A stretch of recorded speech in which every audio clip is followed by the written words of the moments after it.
بله برز حسین کر روزا و بخیر به براستی امکارن وک مینا که بدن گو مالا به پرتوک وک گو به دبستانا به پرتوک وک به خرابویا جبر گو زاروک ناگه نخوندنی بله خواندکار بگی درسی خوب مجول دبن وقتی خود دمی خوب درسی خورا مجول دبن لبله گو پرتوک نبن دوردا براستی که مایی که زحم مزنش بر وی اوایجی مدرن دبستانا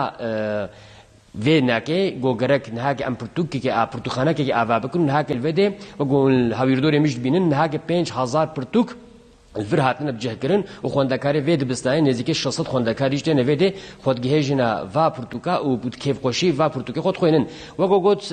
لیستیکن زکای عاقل جونا گو پیجی بکن گرک خباتن دیج دنه مشاندن امین هاکی حمو اگایا جمیوانی خوا مدرن دبستان به زکی قاستن برس قیام خیرت نوشنامو و ام پیروز کنج بونا گو خباتا که حالو مشاند و دبستان خوجی گهان ده کتابخانه ونشی بنجی بونا و کتابخانه گو آواکری سرچاوا برز خالص مخيراتن مكتبا ما إيصال نوفا بو جبولو ما كيما سيئي زحبون يا بيشي ما قو چه لازم اجمرا پرتخانه لازم بو اشترا girişimi خما Türkiye İktisadi Girişimcilik ve İş Ahlakı Derneği امبوار نکتنا ارتباط دا ما پروژه که حالو ما پرسیچیکر gönül دا kütüphaneleri projeleri sernave ve proje ve Limerdine kütüphane çekirbanel vedre çekirin Midyat Belediyesi okulu piştre ve devama ve jihabe salavare 5 salavare gu 20 ve her sal ve zedebkin inşallah tabi emnakeci sernave yönetim kurulu üyesi havaleki ve Ahmet Burak Karahan sala 2017 da rahmet kirbu kütüphane peşi sernavi nake çekirin Nehad vrda nezika 3000 niva Pırtukana inşallah drede kargoya da tişiyenin nezika 6000 me çebin 600 öğrenciye mahya inşallah saat yazdu niva me açılışa ve nake bakın serve Pırtukhaneye go destek danama Midyat Kaymakamı Sayın Tekin Dündar Belediye Başkanı Veysi Şahin, İlçe Milli Eğitim Müdürü Abdülkadir Altay, emgelik spas tıkın juanaki, destekavana zede ser ve Pırtukhane. Yani inşallah niyetama go emvedre jizaro karulo zaf aktif bıkın, ser zeka oyunları, Pırtukhane etkinlika, emvedre aktif olarak zaruke khora bakın. İnşallah zaruke meclis ser ve nake ve bukhuyinin. İnşallah میوانه که دبر که خوشی ببینن یعنی المکتبه که دبستانه که گو پرتقانه نبی که مسیک زده انشالله نیتام ابو مفکر یا بخیر انشالله ولی براستی من هاگید پیواجوکا یعنی سوریجا که قرونه دنجی براستی خوندکار دروجه تین دبستانی وقتی دیال مالینا پرتوکا چاوا وندنوا وقتی خود چاوا پرتوکا در باسکن نه مثلا پرتوکا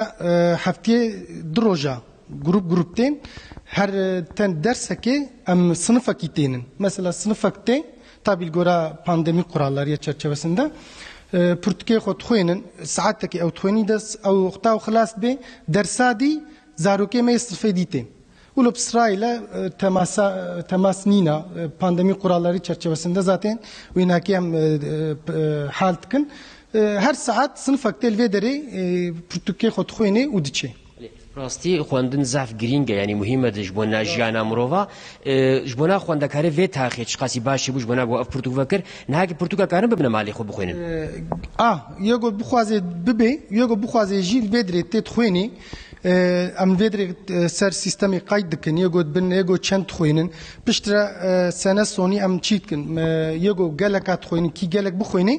ام ödülek edildiğinde hani teşvik da bu koyunun Türkiye خود هي بهتر بخوينن سرولو مثلا بيدا افصناي محلسي حكي باش ما بوج بو يقولوا ام مكتبه ايصال فيدري تشبو اف برتخانه جبوي في محله جزاروكي مي في محله زح باش تشبو ان شاء الله امي وانا كي هي بيش بينن يعني براستي ما تقول زاروك فايبي هنا برتوكا قالوا وكدي وقو هيجوين كماية برتخانة وقب برتخانة آنينن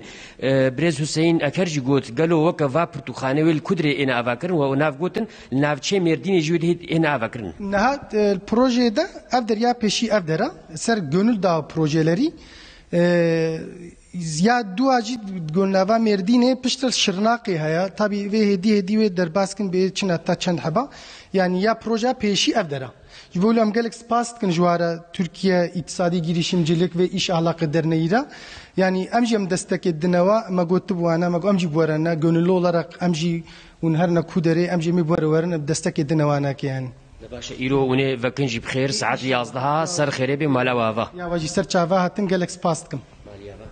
برز حسین کرش ایرو عمل دبستانا شارداریان مدیادی بون میوانه مجی مدورین وی دبستانی برز کی قیا بو پرتوخانه وانگه ان شاء الله ساعت 11